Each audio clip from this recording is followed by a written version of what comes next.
we go. Our first question. If you are under strict quarantine and isolation, what is the most important mobile app for you and why? The most important app during this whole quarantine was my Bible. Having faith in the midst of this pandemic was very vital to me, not only for my mental health, but also for my sanity. It got me through the toughest of times. I was able to get through others through the toughest of times, and it kept me centered and it kept me grounded.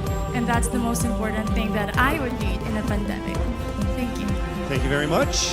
Are you ready for your second question? Yes, bring it on. All right, here it comes.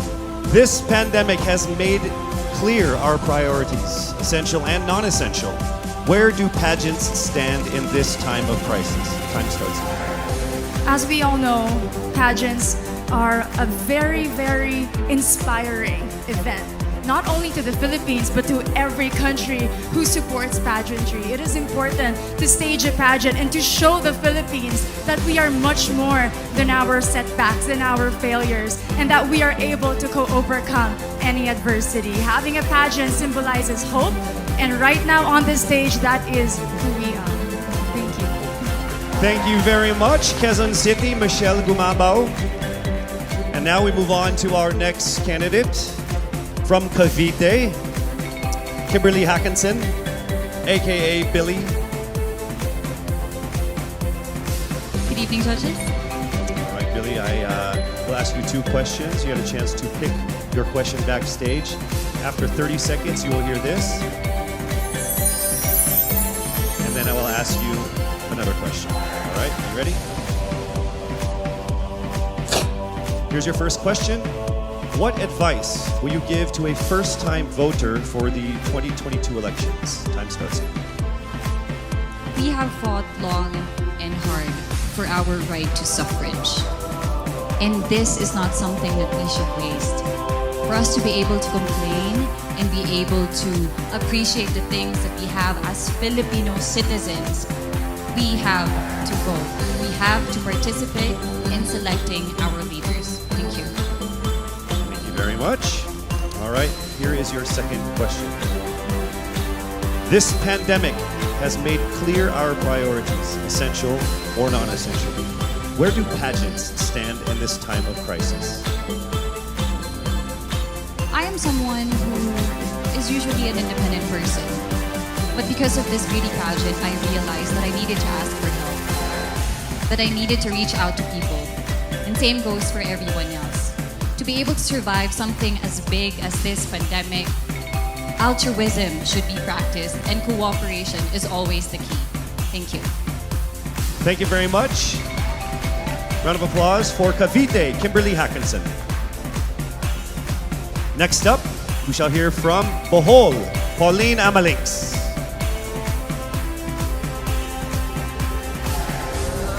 Good evening.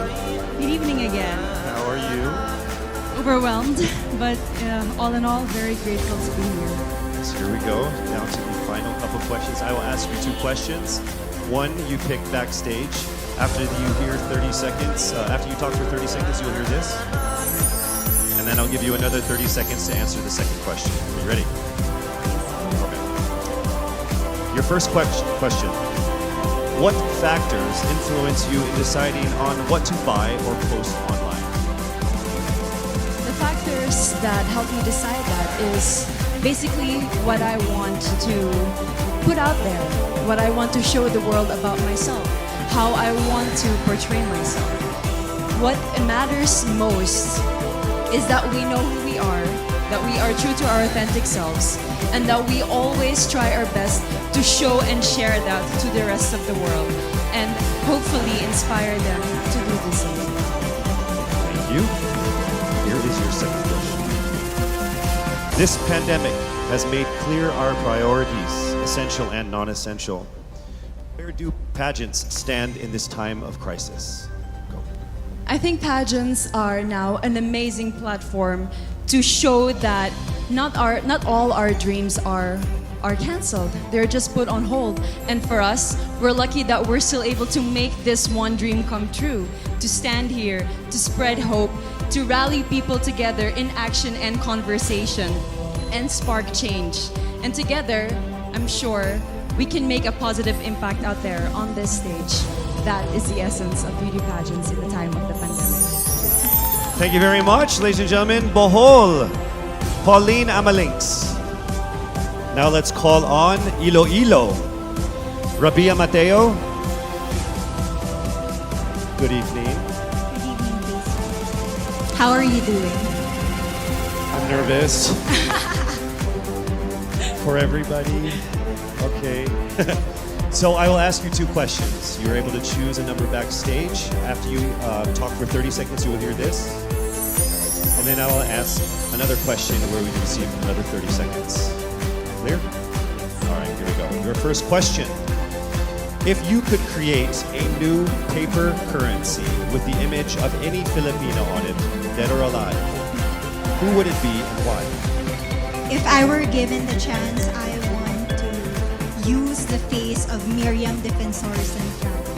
For those who don't know, she was an Ilongga, but what I admired about her is that she used her knowledge, her voice to serve the country. And I want to be somebody like her, somebody who puts her heart, her passion into action.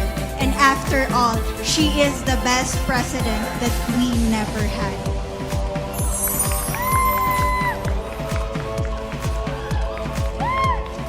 Okay, it's time for your second question. This pandemic has made clear our priorities, essential or non-essential. Where do pageants stand in this time of crisis?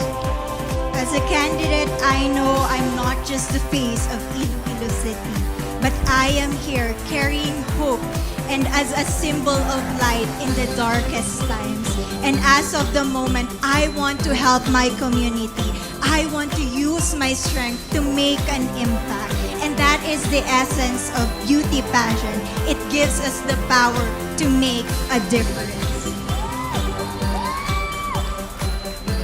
Well said, Iloilo. Rabia Mateo. All right, now we call on our final contestant.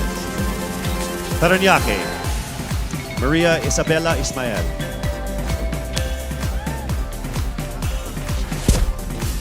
Good evening. Good evening. Good evening, everybody. You seem very confident. It might just be my voice. Okay. Let's see. So I will ask you two questions. You were able to pick a number backstage. After you talk for 30 seconds, you will hear a chime like this. Then I will ask you another question. At the end of 30 seconds, you will hear a chime as well. Are you ready? Your first question. To a child who has never seen a pageant, how would you describe a beauty queen? I would tell that child that a beauty queen is somebody who is first and foremost a human being. She's somebody that is proud of who she is, but most importantly, she is somebody that brings hope. When she wears that crown on her head, it's not just because she's the most beautiful girl in the room, but it's because she's the woman who inspires hope. She's the woman who inspires love and creativity and somebody being authentic. And a beauty queen is somebody that we should always look up to. Thank you. And for your second question. This pandemic has made clear our priorities, essential or non-essential. Where do pageants stand in a time of crisis? In my experience with the pandemic and being in one of the most prestigious pageants in the Philippines, I've realized that pageants are something that can give Filipinos hope, and it's something that can give Filipinos something to look forward to. It's something that we as Filipinos, as a pageant-loving nation, it's something that we're so proud of. It's something that gives us life. And that's the relevance of what the pageant is. We help each other out, we help other people, and we help ourselves grow. We help each other prosper through any negative aspect. Thank you very much. Round of applause, Parañaque, Maria Isabella Ismael. Thank you so much. And that concludes the final phase of what must have been the longest journey of our candidates in any local pageant, actually in any pageant in the history of pageants. Over 8 months since their red carpet media presentation in February, leaving only these